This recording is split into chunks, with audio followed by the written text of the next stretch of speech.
funk, thoughts deep, boys steeped in the depths that he sunk. Big stress, depressed in the middle of fall. Sky gray, I late in the thick of it all. I wonder, how long can a human survive just staying alive or carrying the rest of the tribe? Waiting for the day to arrive or struggling dies, and I be doing way, way more than getting by. So why? Got myself a cup of coffee, sipping water in it softly, cleansing me of stress I hold. Hey, got myself a cup of coffee, sipping water in it softly, cleansing me of stress I hold.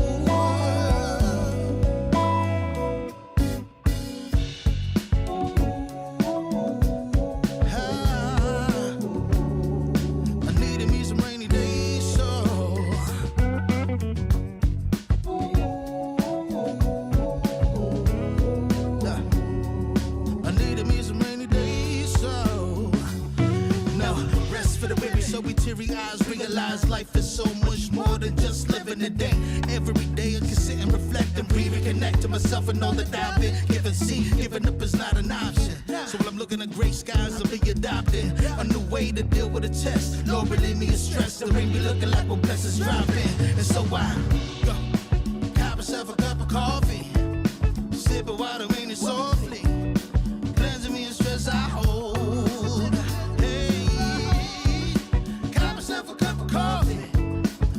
Water in it softly, cleansing me of stress I hold.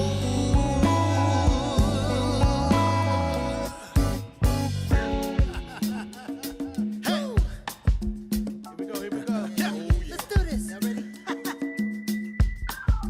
1, 2, 3. In times of test, let no harm beset me, oh my Lord, oh my Lord.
Everybody, this is Divided We Stand. If you're unfamiliar with the channel, this is Divided We Stand on YouTube. We're also on Facebook.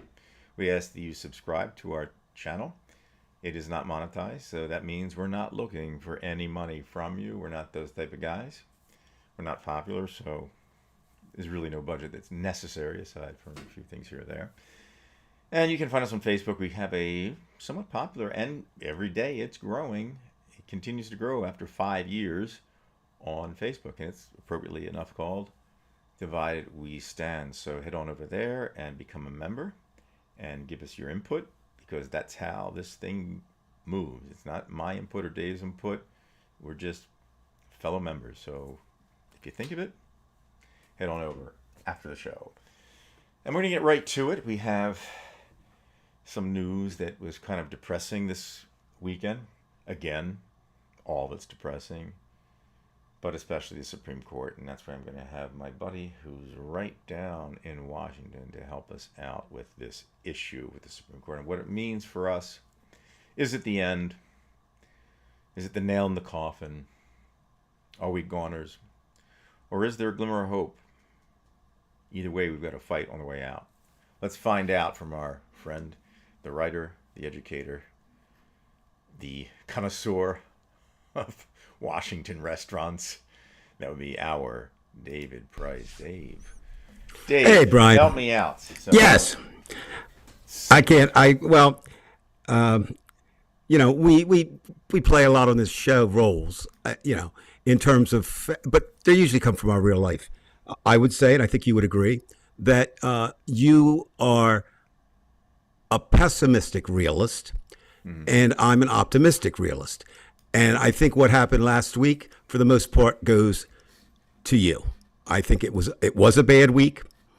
It's nothing is the end yet. Nothing is the end. But I had hopes that on issues such as a couple that were ruled on this weekend, I'm sure you will talk about some of them. But I had hopes that John Roberts would say, "Oh, I can't do that because it'll be labeled in my name." I had hopes that with MAGA attacking Amy Coney Barrett, that she would say, "Well, kind of screw you, right? Right. I'll show you." I had hopes that if that happened, we don't need anybody else. Right. We just never, we just don't do that. Well, obviously it was 6-3, 6-3, 6-3 across the board, et Always cetera, et 6-3. cetera, For the work. which is political. And Don't tell John Roberts that. well, of course, look, there are a few truths out there that are just true. Okay, there's a lot of truths out there that aren't true, which sounds weird, but people believe them as truths, but they're not. But one is that the Supreme Court, stacked, unstacked, however you want to look at it, is a appendage, for the most part, of Donald Trump. Now, what I find kind of surprising about that is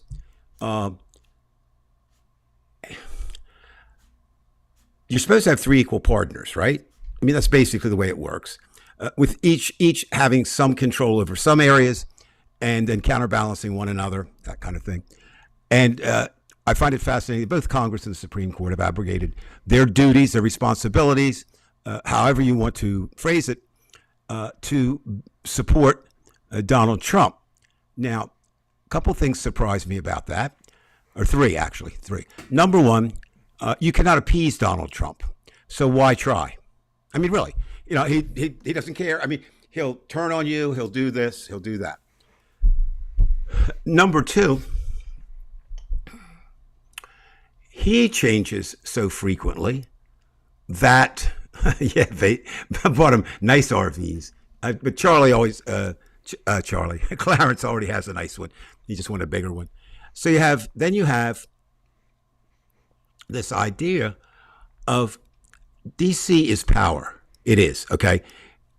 It doesn't matter. Yes, money comes along with it. Yes, women, drugs, whatever. But basically, if New York is money and Hollywood is fame, DC is power. And it's very rare for an organization or individual to give up their power.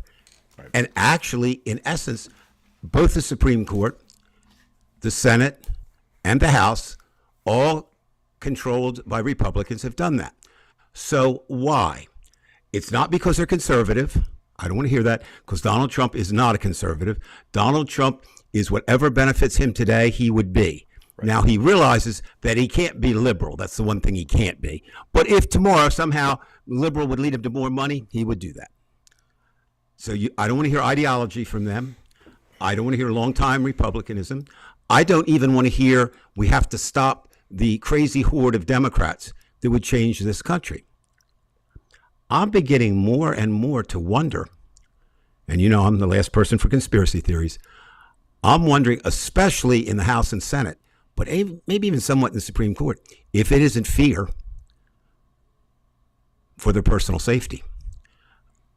We certainly have had the president, if indeed that was an assassination attempt, that's still open to debate. We certainly have had from Gabby Gifford on to the most recent tragedy in Minnesota. We have let me do it this way. There are people out there from your favorite Kyle Rittenhouse, who is a non-player, tell that to somebody that he kills, or the way up to these, the last assassin who had a whole book, right, of political assassinations. It's the only thing that really makes sense to me, though, is that there has to be there's no compromise on the Supreme Court. There's maybe a little bit of allegiance for those that Trump appointed. We know that Alito and Thomas, as far as I'm concerned, should not even be allowed to take the trash out from the Supreme Court because they are the trash.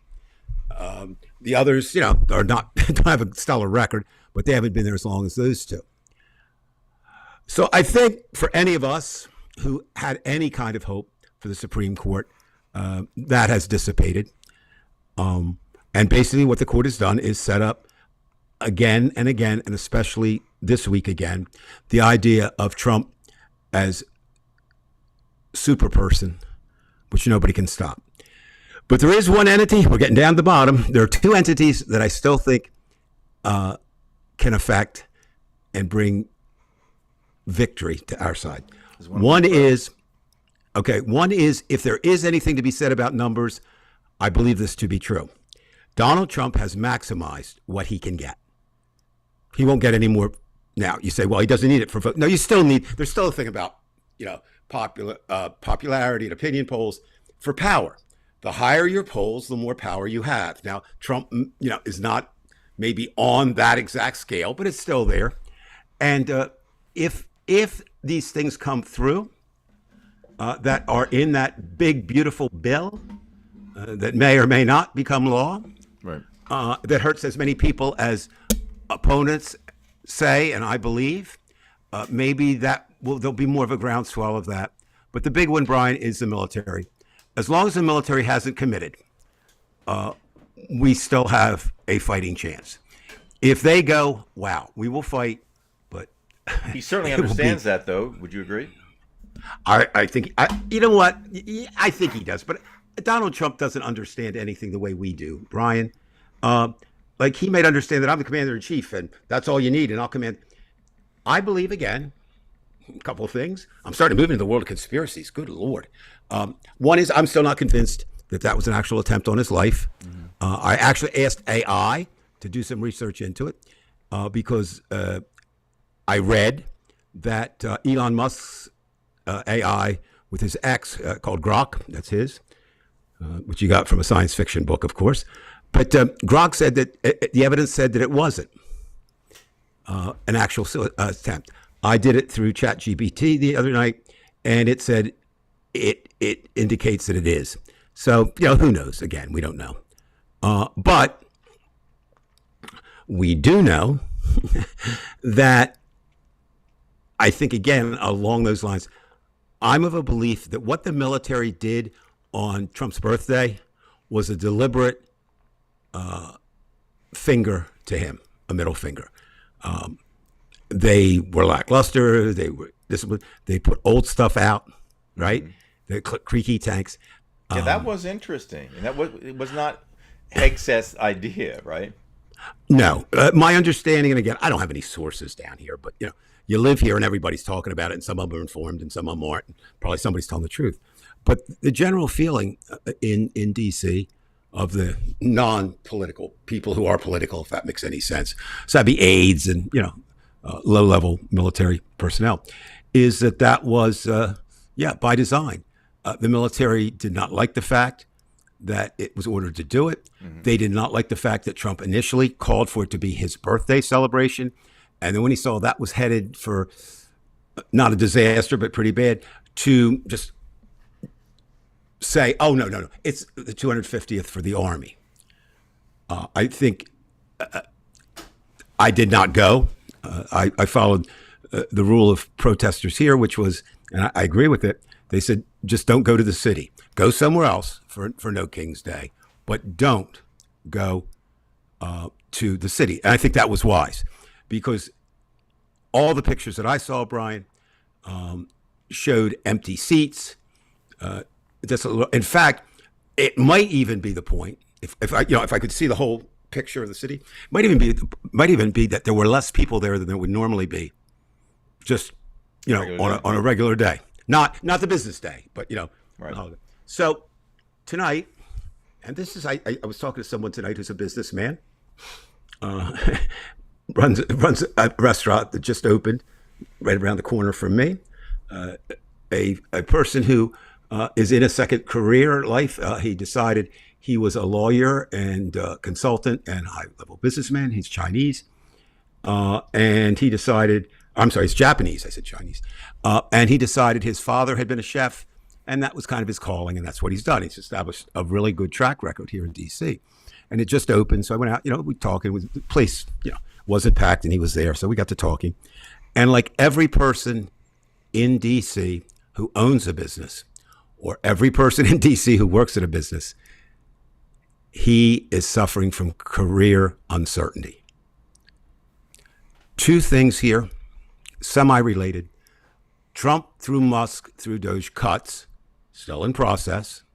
Rubio said he's going to, there's talk that Rubio will half the State Department. That's a hell of a lot of jobs. Mm-hmm. The second thing is a man who right now, to me, has moved past Musk. It's always a race between the epitome of the oligarchy right now, the disgusting oligarchy, is Jeff Bezos, who actually,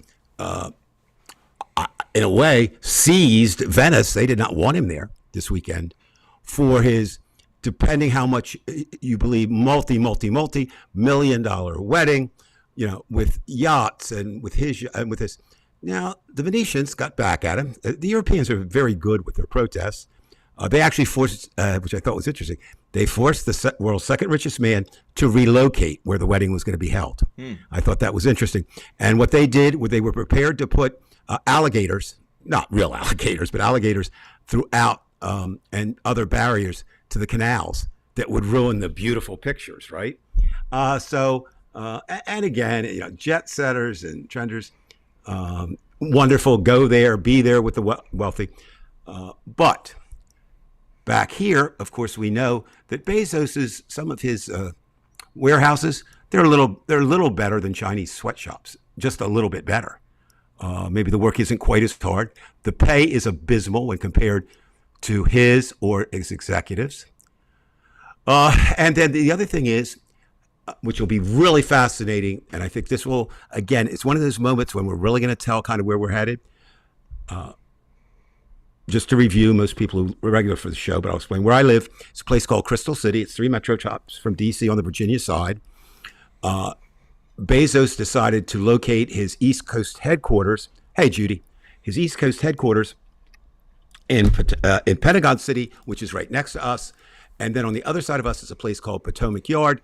Bezos got the governments of those three, well, the small governments, it's really all Arlington County, to rename themselves and call themselves National Landing after the airport, National Airport Landing. So it's now under one name. None of us refer to it that way. It's still, I'm going to Pentagon City. I live in Crystal City, and I'm going to Potomac Yard. But he was able to do that. Another thing he was able to do, which I thought was very interesting, is I don't know how direct this was, but it happened at the same time, because you can see National Airport from our window. The building height was limited to 12 stories in that area in Crystal City, because we're right there. The airport is right there, right? Well, since Mr. Bezos comes in, that limit has been raised to 23 stories. Now, why? And we get to that in a moment here. Here we go. Bezos, given all kinds of tax breaks that all of us would love to locate here, pledged to have between 25,000 and 35,000 workers in 2 complexes located next to one another, right?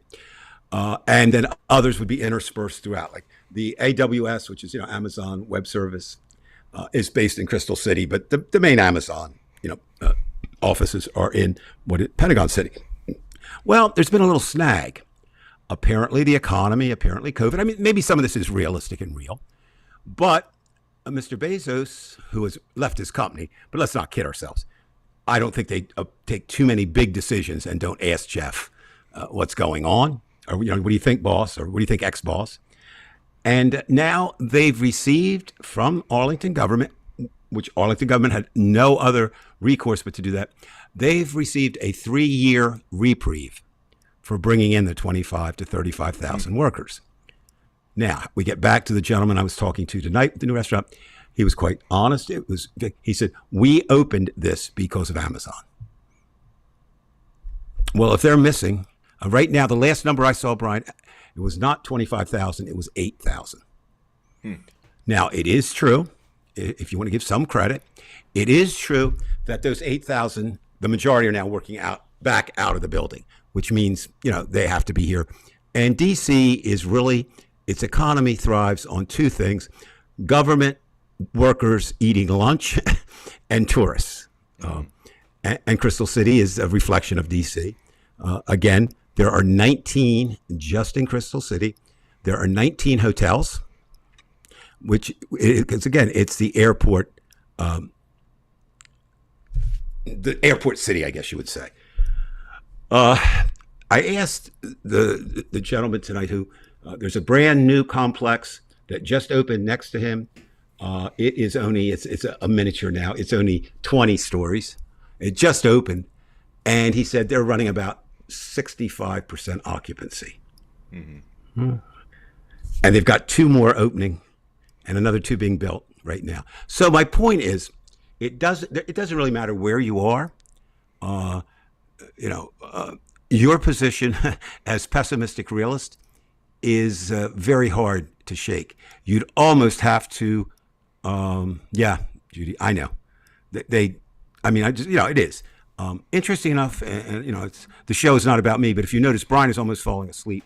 No, I'm listening. I'm just patient. No. I'm just saying. He said before the show, he said, I am tired. I just went out. Yes, he said I'm he was tired. 3 hours a night of sleep the last week. And I keep telling him, I said, just that's fine. Just do that and take a lot of amphetamines or Adderall, like Trump does. It would be fine. No, yeah.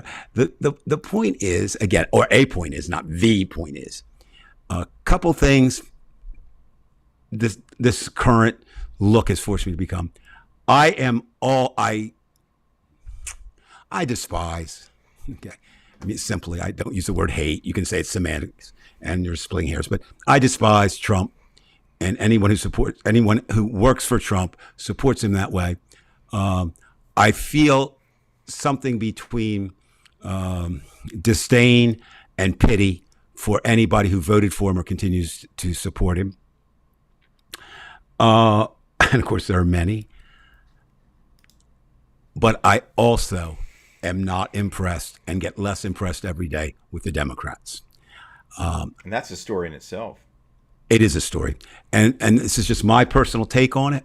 It's all over the place, Dave. It's just all over well, what happened, what I feel about the Democrats are, forget the damn loyal opposition, be the opposition. Right. I've got it. Your hands are and tied. you have to be cohesive.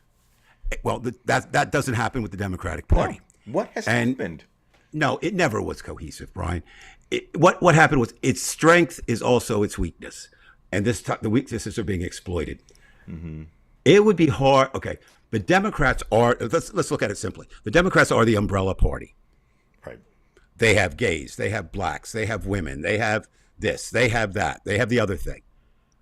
Republicans, very simple. Rich white men, ministers who don't understand the relationship to God, haters.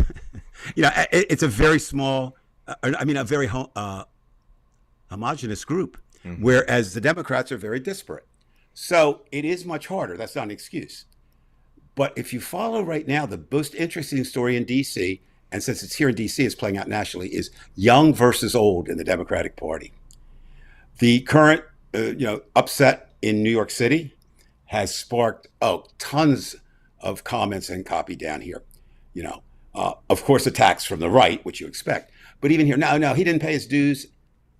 I don't care if Chuck Schumer talks to God on a regular basis. He ain't the man we need right now at the top of the Senate. Right. And I don't care if Hakeem Jeffries is the nicest man on the planet. I don't think he's the man right now. Why don't you think Jeffries is? Because I've always had an idea that he's decent. He's a decent man. Oh, that has nothing to do with decent. That's part of the problem. Okay, let's look at I that. thought he was a decent politician. I just thought he Well, was. here's the thing, Brian. And I may be again, wrong. this is- I'm just saying. No. My opinion is he was a decent politician when there were other decent politicians around on the other side.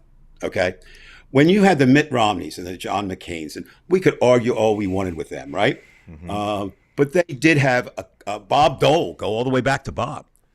Dwight Eisenhower, who could have been anybody, right? The Bushes, okay? They Nixon, even Richard Nixon. They did one or both. They were either fairly decent people or they understood the role of government. Donald Trump understands the role and rule of Donald Trump. That is all. That's it. Nothing more. That's it. And so there is no more conservative Republican Party. There is the MAGA street rabble. There are the Christian nationals who I would debate on any stage are not indeed Christian, because to be Christian, you must follow the principles of Jesus Christ. And if you don't, you are not a Christian. It's that simple.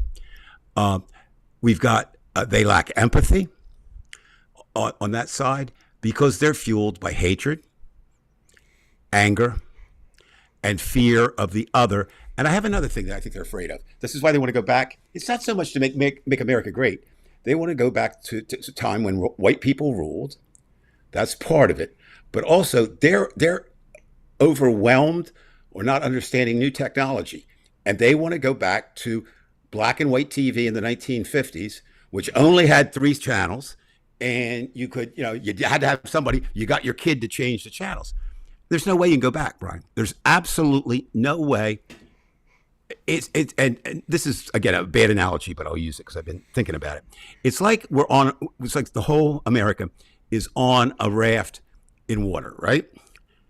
And you've been moving, kind of drifting slowly through life. And I'm talking about, the 18s, the 17s, 1800s, even the 1900s. Well, now the currents are much faster. Things can change immediately. I'd be interested tonight. I mean, it is related, and I will relate it. But if anybody out there, I've been using a lot of AI recently, experimenting on different things. And that is going to, I think, I may be wrong, but I think it's going to be a major change for a lot of things.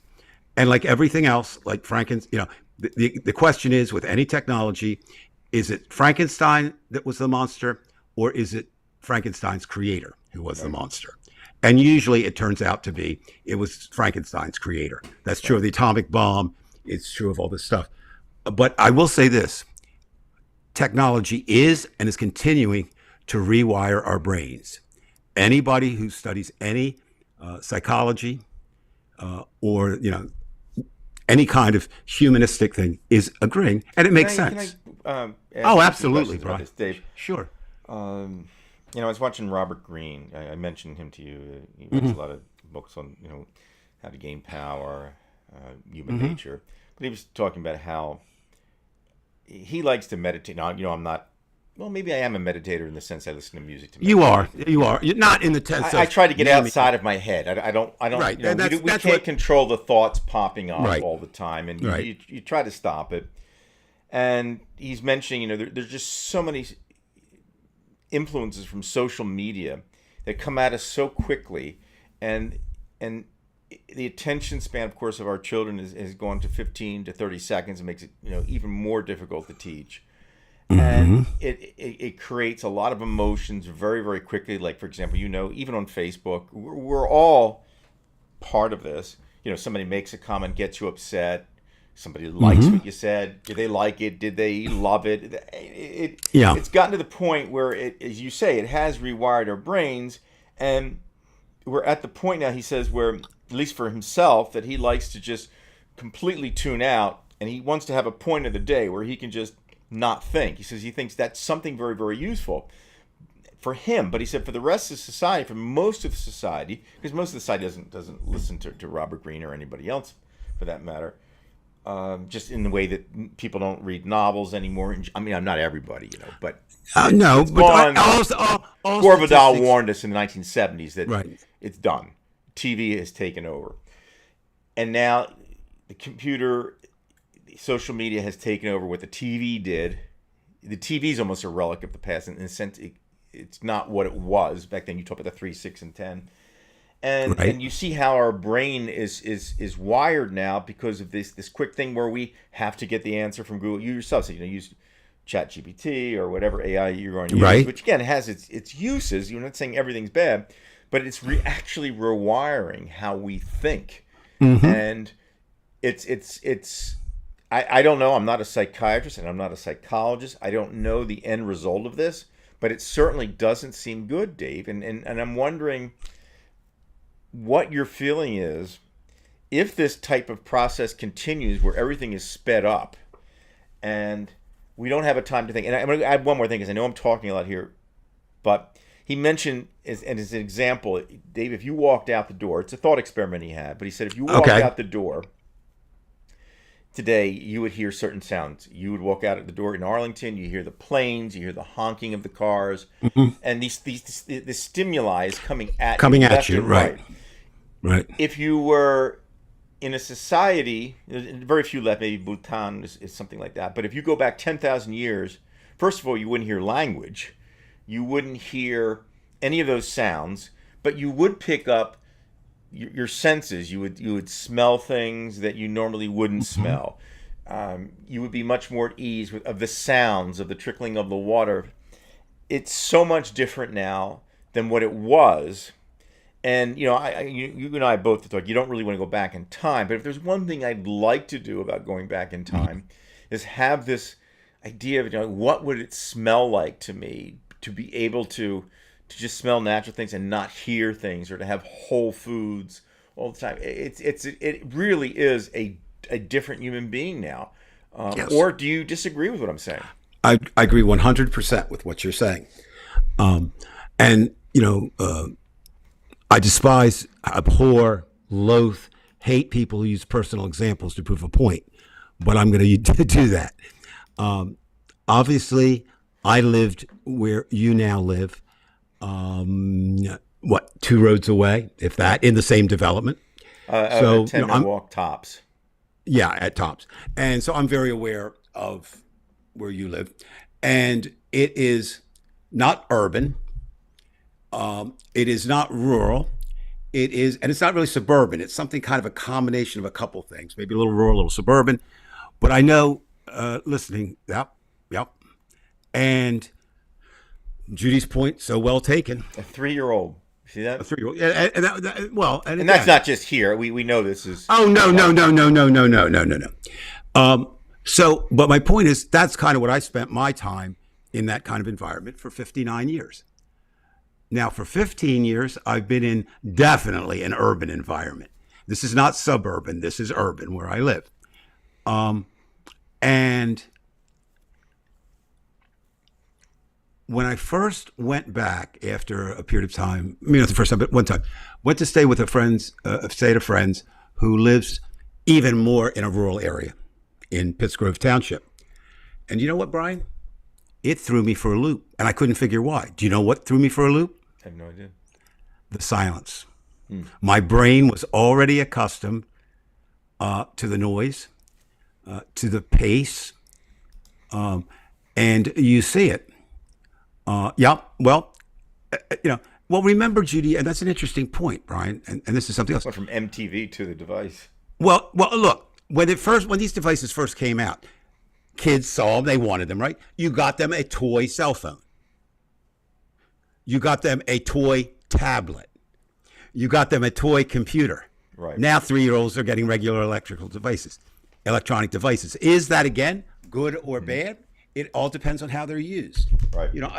I hate to say, like, I did this, but my favorite thing that I ever came up with to my idea that it's Frankenstein's creator, not the creation that was the monster.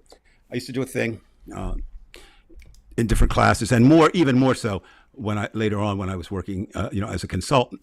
And I would take three items in. I would take the Bible, I would take a computer and I would take a gun that looked real, but of course wasn't a real gun. And my basic point was these are just things. They are neither good nor bad. They are things. Things cannot be good or bad in and of themselves. It's how they're used. Each one of those can be deadly, and each one of them can be more deadly than the other, depending on how they're used. Well, can I, Now, before I forget, because it's relating exactly Sure. what you're saying, it's not dead. But, and this is a big but, is that, as I was saying, and Judy is saying, as far as what the young kid with the addiction to the electronic devices, again, we all know that these we can't control our thoughts. We try after they come out. Maybe you can do it. Right. They keep popping in, and this is increasing the number of thoughts, and we truly, you can't control what's coming up from the subconscious. So we're in a sense, and those thoughts are not ourselves. That's not real. The real world is what you're looking at in front of you, what you're breathing, what you're feeling, and that's an entirely different aspect of life. So in a certain sense, if you get too caught up, and even a 3-year-old, in what these things are doing to you, you know, again, whether you're on Facebook and you start having these emotional responses to somebody said this about this and they disagree with me, whatever, there is no time to really be yourself, because, you know, who really is yourself? It's this thing that, you know, we just witnessed. The key word you said there is a 4-letter word, TIME. Now, what should happen, you would think, correct, with modern conveniences, if you will, they should free up your time, right? Because that's the idea. But they don't. They consume your time, which leaves you less things to do. I argued for a long time. I lost, as most of my educational positions lost. I said, "You want to try?" I said, "I want to try an experiment, and I'll just do it with my classes, and I'll take the risk." I said, "I would like to play sounds during the state test." Now, why did I say that? Because many of my students didn't even know what silence is, and it frightened them. I mean, that sounds weird, but it's true. They now, you know, yes, some of them would have gotten up and danced, maybe, but you know, not that much. And I think that's because the world is different. Now, our challenge for those of us who recognize that is, what the hell are we going to do about it? So I'm going to go to Judy's person, the 3-year-old, and I'm going to say that the only thing you can really do, and Judy, you're the expert, so please let me know if I'm off track here. What I shouldn't say the only thing you should do. Let me rephrase that. The thing I would do is figure out what good use could that be for a 3-year-old to use that phone or whatever he's using and try to do that. For example, I don't know that there's a hell of a lot of difference between reading on a device and reading out of a book. Now, my wife says I'm absolutely insane because she wants something tactile and to hold on to, and I shoot back, but you're a Luddite, so you don't even accept anything new, you know, right. Jokingly, but we're there. But it's kind of, there's truth behind that. But I think, you know, reading is reading. Now, there are some differences in terms of that. But one of the things that frightens me the most, and I don't use the word frighten often, not that I'm that brave, but I try to look at it in some way to get it, is the fact I don't know that we had any more, but I know we're getting less empathetic every single day. Not apathetic, empathetic. And without empathy, there's no way for human beings to get along and understand one another. You have to understand, and I'll debate this with anybody in the world, you have to be able at one time to understand what it's like to be an Israeli, and at the same time to be Hamas, at the same time to be a Palestinian, at the same time to be a Saudi, at the same time to be a United States citizen, on and on and on. Now, empathy doesn't mean, and a lot of people don't get this, empathy does not mean that you agree or it means that you kind of understand why it's that way, and it can still be wrong. I mean, I can't remember, and that is from the I don't read a lot of psychologists, but there are a couple that I follow. And they said that is, now, they have a way, which of course sounds really good. Anthony, what timing? The best way, the scientists believe, without actual setting up, you know, experiments and things, the best way is to read fiction, because it It slows you down, right? A little bit. And it makes you see other characters and think about things other than yourself. So, now, how do you do that? Well, all the statistics show that people, actually, this is interesting, right? More books are sold today than ever. But you know Right. what? Again, I don't know. But here's, back to my no, it's true. But it's Here's what it is, though. is it a public book or is it a university here's what type it is. of novel, that kind of thing? No. Here's what it is. More books are sold because readers have more money to buy books. They buy hundreds of books. And so there's more books being sold, but less people reading the books. Right? Okay. Then you can make an argument that every single, reading, if you talk about just reading words, okay, I mean, if that's going to be your definition of reading, more people are definitely doing that than ever in history, because everything on your phone, except even memes sometimes have words, or do often have words. Right. But we're back to this time thing. We don't take time to reflect, and it's not like, oh, gee, I could do this. Look, I have almost unlimited time if I want to reflect. Two things. Again, 73 years old, you get more reflective as you get older. Number two, retired, and barring anything unforeseen, financially secure for another 25 years. And I don't think I'll make another 25. So a lot of that pressure's off. You, on the other hand, Brian, just as an example, you are 65, and which you have the age, but you're still working, which is not a bad thing or a good thing. It is. I mean, it's whatever. But you don't get that reflective time, because when you walk into that school to when you come home, You have to perform. You're on duty. You're on duty. And so that's at least, 6.5 hours a day that I have that you don't have? Right. And if you are reflecting while you're teaching, then it's hard to teach Well, you can't. Now, I do want to use this, and this is a perfect time, I think, to segue into this. One of the things that I try to do on this show is do two things. Talk about politics, listen to what people are saying out there, of course, and seeing that. But another is to try to describe what it's like to live in Washington, D.C. in these times. And let me just say that obviously it's different than living anywhere else in America. Not better, if anything worse, because what hits home, this is ground zero. This is Donald Trump's ground zero. So I want to say three experiences I've had this weekend that kind of capture D.C. that are different than before. Okay. Number one, on Friday night, Judy and I went for the first time since Trump has taken office and taken over the Kennedy Center. We went to the Kennedy Center. Mm-hmm. And that was not done I did think about it. I hope I'm not rationalizing this, but the show that we went to see, which it was the National Symphony Orchestra playing the symphonic music of Dolly Parton. And I said, we're going. I said, I'm fine. I'm going to go. But I made three provisions for when I will go to a show. The first is that I will wear some type of attire that expresses my disgust with Donald Trump. And I have about a dozen T-shirts that do that. Mm-hmm. So I will wear that. I will not go without that. Because my thinking there is, yes, people are not going or protesting, right, by not going. But I'm there actually doing the protesting. So, I support them if they don't go. I support me if I do go. Secondly, being a performer for years, and as a teacher and also as a musician, and not so much as a journalist, there's nothing worse really than performing in front of an empty venue. It's really bad on the performers. Now, the money-wise, they get paid no matter how much the crowd is there.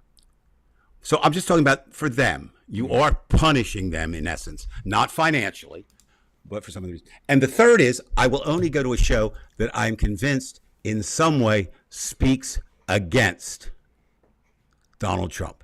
And I can't think of anyone who is more the antithetical human than Dolly Parton to Donald Trump. I really can't. She is everything he's not, and he isn't anything that she is.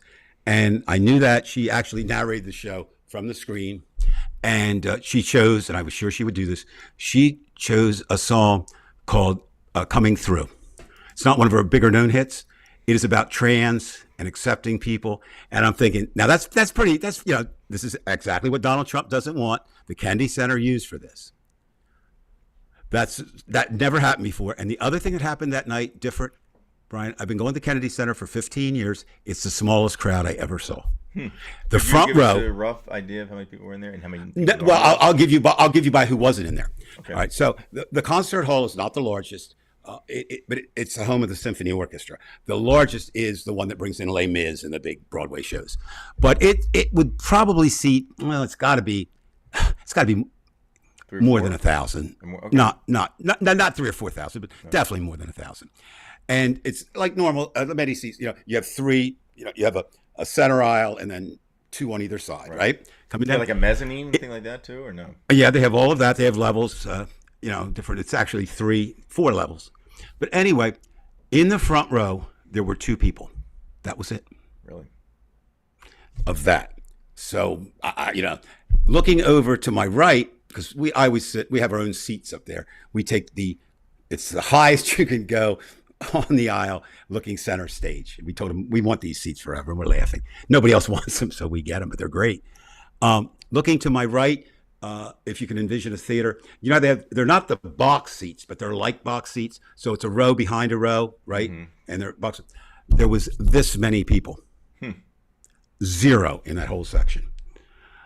Where we were, of course, we were in the cheap seats, which is where we go. It was, sparse. But again, so that's one thing.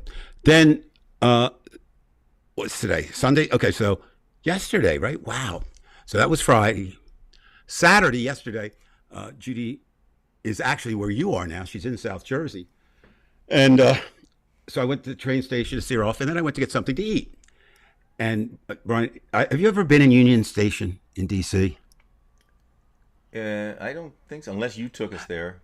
No, we didn't. I know we didn't. Yeah. Have you been to Madison Square Garden? Not the garden, but the station. Has, not I. She went to see Slides. I didn't mean. I don't mean the performance. I mean no. I mean the. No, I mean I went past station. It. I went past. Have you been to? Have you been in Grand Central Station at all?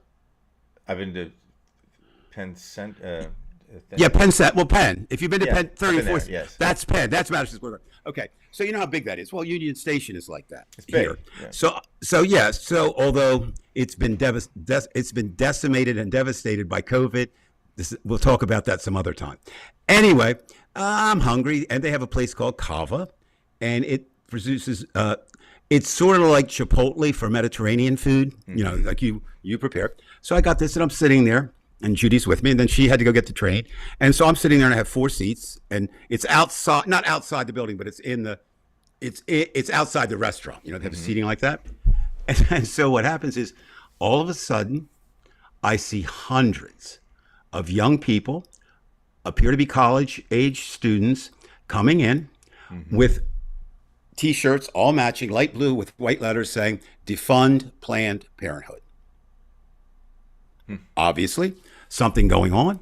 So I'm sitting there, and they were just everywhere. They came up, they're eating. And so one said, "Could we have those chairs if you're not using them?" I said, "Absolutely." And then one the other said, "Would you like to join us?" And I said, "Absolutely." And I spent an hour with some of the brightest young minds I've ever been around in my life. Here's the catch. I hope they can be a different kind of Christian, because they wanted to be, not that what they wanted to do was bad. Every woman there said their number one goal for happiness, because I would question them, was to be a mother. That's great. Okay. They all indicated that Christ ran in their lives, was, there.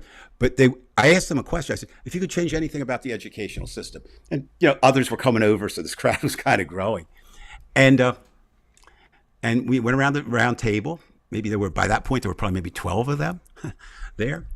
And all their ideas were really, really good.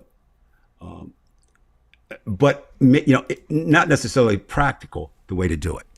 Okay, so when we got done, I said, anyway, because they had just come, by the way, back to the D.C. part, they had just come from protesting in front of the Capitol about, abortion. We got to do less. I mean, we got to get even more rid of it. Okay. So they were and I said to them the whole time, I said, I'm extremely liberal. I'm on the opposite side. I don't agree with much of that you're saying, but we'll listen and we'll try to figure it out. And this was interesting, Brian. And this sounds like, oh, I'm patting myself on the back. I'm not. One thing, it was really cool because I was back in the classroom, and I haven't been back in the classroom for 15 years. So that was kind of fun. And it was the kind of classroom I loved because it was Socratic, which means we were just exchanging back and forth. I was asking questions and they were giving answers. And 6 of the 12 came up and thanked me so much because they had never had a conversation. And this is where it gets, they never had a conversation with somebody from the other side. Because their parents, their schools were all, you know what I mean? So you wonder that. So then I'm tra-la-la out, feeling fairly good, it's kind of cool. And I walk out to head to the Capitol. Actually, I never got there. And I see this tent, and then another tent, and then another tent, and another tent. And the other side, which is our side, has set up a 24/7 protest on the grounds of Union Station. The single goal is to get rid of Donald Trump by any nonviolent means available, whether it's impeachment, jailing, whatever. And so I spent an hour with them listening. Now, I said all that not to say, oh, I had a fun day, whatever. This is D.C. I mean, think about that. Now, but here's the part, and Brian, you've been very good about pointing this out. That was also happening in Bridgeton, New Jersey on a different level. It's also happening in Iowa, San Francisco, New York City. It doesn't matter, right?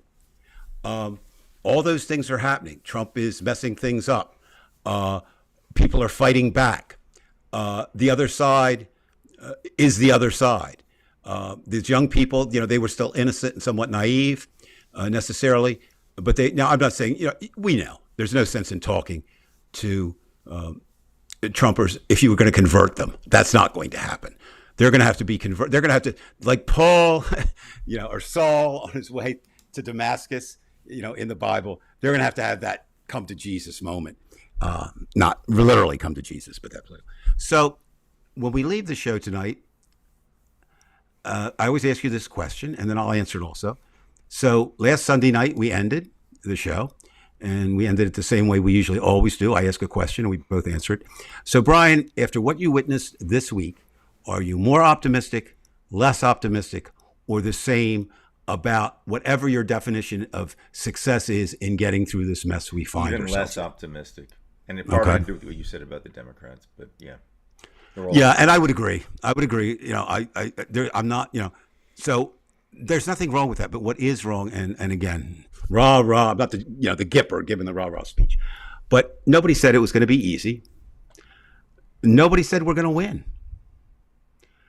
But I think, and you said it, fuck everything up. I think that's well. What happens? No, but what happens, Brian? It doesn't matter.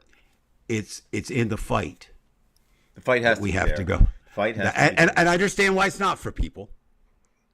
I mean, there's but at this point, and I would hope that everybody out there. Well, you might be right, Gary. I didn't think of it that way, but maybe their world is empty without him. Now, next week, Gary, you're responsible for this. So I want you to sleep on this tonight. I'd like to mention next week and use this for part of our topic is what happens when there is what happens to America when there is no more Donald Trump? Okay? Because what Gary said right there is absolutely true, right? Right now, the MAGA world, they worship him. Well, he's not God. He's not God. Well, that was something else. Yeah, but I'm just saying. So, Brian, I spoke more tonight, and I did that for a reason, because, of course, you did not eat enough tonight, and you're really hungry when you went out. No, but you got last words. I'm going to shut up now, and you take us out. I think that it kind of relates to what I was saying in the middle of the show. If anything, ladies and gentlemen, at least I'll speak for myself. I'm nobody's sage here. I'll listen to what I do. Listen to a bit of what Robert Greene says. I don't think I agree with everything, but and that doesn't make me even right. It's just that I think we're going to have to, whatever your way. I don't meditate. If anything, I stew. But I think all of us have to get to a point where we don't have to deal with these thoughts. Any thoughts. I mean, sometimes it's just good not to have thoughts because it really isn't us. It's fake. it's phony, the thoughts. What's real is what you see, what's in front of you, what you can touch, and try to get closer to that at times. I'm not saying don't fight. I'm just saying you need to set aside some time for your brain where it can just relax. Otherwise, it's going to keep talking, and I don't think that's a good thing, because you're going to get tired of yourself.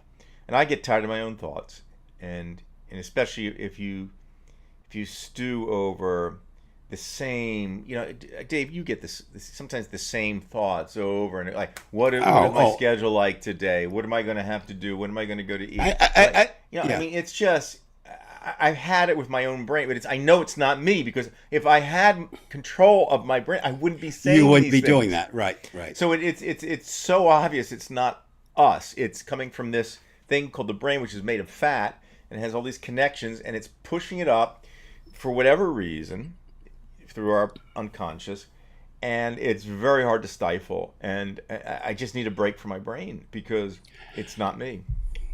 Well, I lied. You can share with me this. I lied. Of course, I always do. I said, I'll give you the last word. I won't. Two things, because you always inspire. No, you always inspire something of a thing to me. Two things. I'm not big on slogans, but sometimes slogans can be very impactful. And I think one of those for all of us that's in the fight, it's 3 words. It's a pretty cool slogan: resist, recharge, repeat. And that really sums it up, okay? And what a lot of us aren't able to do, and you discussed that very well tonight, is what do we do in that recharge period when we're being bombarded for more? We should be resisting, and more we should repeat it. Whatever that is, Brian, whatever that is for all of us, we have to find that, or we're not going to make it. The other thing is, this is personal to you. You use the word stew twice in your thing. I think don't stew with your brain. Eat more stew. Okay. If you ate more stew, you would sound better. So you answered your own question. You basically said, "What do I need to do?" This boy he wants me to eat more. Well, no, Eat More is closed. It's not open anymore. Right. There used to be Eat More. And by the way, why would you have a store that is like encouraging you to just keep eating more? It's just, oh, come on, Brian, you are joking, right? No, because that's how I even told my business students my first year, like, why did the name is Eat? It's just because it's terrible. What happened? Keep eating more. Well, that's it. But what happened if you ate more? You'd buy more, and that's American capitalism. Okay, eat more, eat more, eat more, eat more, eat more, eat more, eat more. I don't know, but whatever you have to find, ladies and gentlemen, that's for me. I'm still trying. I'm repeating myself, but I'm tired of the same old thoughts. I really am. And maybe, by the way, I think there's something to be said about, for example, we all like listen to a specific type of music. I think that trying to expand your mind into different realms of, listening to classical, listening to jazz, hip, whatever you have to do. Read different things. Just try to take all these in to try to change yourself. I'm trying to change. I'm trying to be a better Brian. I said to my wife, she knows I'm trying to be a better Brian Weinstein. And I don't mean this in any kind of false way. Oh no! I'm 65, but I'm at the point when I want to get in touch with who I really am, not these thoughts that just. I got to be here at 9. What am I going to do next year? What's this person thinking? I am so. It's debilitating, and maybe and I hope you're out there, and even Dave. Am I any different than you? Or maybe I'm fucked up, and I just can't stop. Well, okay. You asked it. I will say yes and no. Yes, because we're all different, right? No, because we all go through that in our own way. And then yes, because I'm retired and you're still working, and that's a pressure. Yeah, but okay? you still things popping up though. You can't help. But that. I don't. Oh yeah, no. But what I'm saying is, I have more control of actually my thoughts, even though I have more time, because I don't have anything pressing.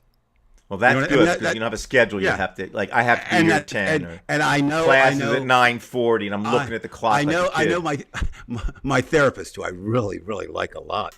He's really good. But he keeps saying, you need a schedule. I said, no. That's not me. The other thing I would say, Brian, is the good thing is about you said you're trying to be a better me, and that I'm trying. I really am. I'm not saying I'm a bad person, but No, I'm I too got that. far from what I really am. Well, you know what? And what I would say to you about that, if you came to me and said, I'm trying, I see that. I do, Brian. I see that you're trying to be. But what's nice about it is, unlike me, like I have just this much to be a better person, you have like this much to be a better person because you're starting from way over there. Right. No, of course not. But it's hard though, Brian. Think about this. So we got a little bit of therapy tonight, but I think it's interesting because we're all going through this. It's impossible to go through this right now without feeling the feelings that you have. It's impossible. All right. Yeah, but they're not. So, again, you have to keep, not you, everybody, and I have to keep. They are not me. The thoughts are not me. They're being thrown out from my brain. But they're not you, but they're affecting you. I have to pay attention. I can't suppress it. I can only let me recognize it. Again, I can help you there on that. One of the things that I believe very strongly about human beings is if you put something other than yourself in the mix, it's helpful. So what I'd like you to do is to do this. When you get these thoughts, sit down, go through the house and collect any pictures of presidents you have there. Lay them out and then send them to me. During that time, so you're kind of reflecting, there's George Washington. And if you send them to me, you'll feel better. You really will. All right, well. All right. I don't know. Anyway, Dave, thank you for. I said to Dave before the show, you're gonna have to carry me through this one because I'm not really tired of it, by the way. But I for some reason I have been. Part of it's the thinking too much. When you put yes, it is, down, Brian. And then it's 2:00 in the morning. You wake up, you go to the bed, and then all of a sudden you're thinking, "Oh, I got to take care of this and this person." All right. It's just I can't take it anymore. Well, Brian, here's another thing too to think about. Stupid. No, it's not. It's not stupid, Brian. It's a human condition, okay? It's a human condition. But here's the thing. You mentioned earlier, we talked just briefly, for anybody who doesn't know, we talk like 3 to 5 minutes before the show, if that. And you mentioned, and legitimate, in describing your situation, you said you get up and go to the bathroom. And that's not unusual. I get one time a night around 3:30. No, well, when you get a little bit older, you'll go more than one time. Trust me. So, but what happens, here's what it is. Here's what you do. You want to change your situation. So don't go. Just lay there and see what happens. Oh, yeah. I won't urinate on myself, but there's nothing worse. Well, actually, females know this too, but it's just nothing worse than just carrying urine where you're laying down. Like, you think, well, maybe I can go back to sleep. But, it's like, no. The thoughts that just keep popping up. And you're saying, but listen, I'm sure that Ronnie, being the loving wife she is, would understand if you peed the bed a couple times a night. I don't if it led you. Well, I'd rather you know what? Than shit We joke. That's another thing, people. If you can laugh, that's good. If you can't, don't worry, because we don't live in laughable times right now. No, it's not. There's very little out there to make us laugh. And you and I both, and I really shouldn't speak for you, but because of Trump, it has affected my physical being, and so I'm thinking like, you can't get out. It's like trying to think your way out of death, trying to think your way out of any situation. No, I know. You can't do it. And it's yet, not like you can come up with. I'll come up with the right sentences to figure out this whole universe thing. It's not. It's too big. It won't. I got to figure out the sky in my head first, and that's. And what's interesting for those of you who don't know Brian, Brian is on a tremendous accomplishment, and I give him all the kudos I can. He recognized that he was weighed more than not just than he wanted to, but actually, honestly, more than he was healthy. All right, because we know that. And I was never that kind of person. You know what I mean? No, but here's the thing that scares me a little bit: is you are doing the right thing, and part of that is the other day you said you did 7 miles walking. Correct? Yeah, I did. Actually, I did 12 miles walking. That particular day, I did. It was low. It was 7, and that didn't include a walk. No. But I keep my body moving every minute. But and that is something that's supposed to be able to keep your brain from being occupied. Supposed to refresh you and all those things. You try. I know, but I'm just saying. There's that. I mean, if you went to 100 therapists, probably 94 of them, if they were any good, would say, well, get more exercise. It makes you feel fresher. It does, but I think to a certain degree. But no. But what it speaks to, Brian, is the fact that what we're in right now, whatever that thing is, Trumpism, whatever it is so debilitating that even the best advices, plural, the best advice isn't necessarily working because this is different. This is not the brain This is exhausted. Two things. This is not Richard Nixon. It's more serious than that. Right. And Richard Nixon, it's not the Lavender Scare. It's not McCarthyism. It's not as frightening yet as black lynching, and that. Although we're pretty close there. ICE is the modern version, right, of black lynching. It's really hard for me, and I don't know if it is for you, Brian, but it's really hard for me to look at how cruel people are. Now, I'm not saying we were ever kumbaya, love. Now, even the 60s, that's Donald Trump. But the drugs were fueling, things that weren't there. But I think all of what we talked about tonight is part of the problem. I don't know as human beings if we were designed to handle change this fast, right. And I don't know that we are able to consume and use wisely all the information that we get. It's just like you said, thrown at us, literally. We're going to have to continue this conversation next week because it's too important of a topic. That's fine, as long as we do a little bit about Gary's topic. All right, that's fine. Why don't we hold it off for right now? I think we ought to save some of this because I think we haven't really finished it. All right. Well, no, and I think I would.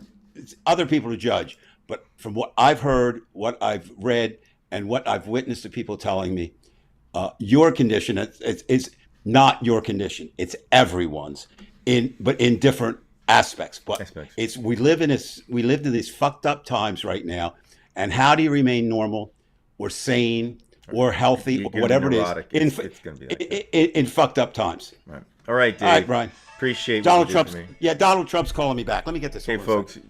Tune out. Let me get it. It's Donald Trump. Hold on. Okay. See ya.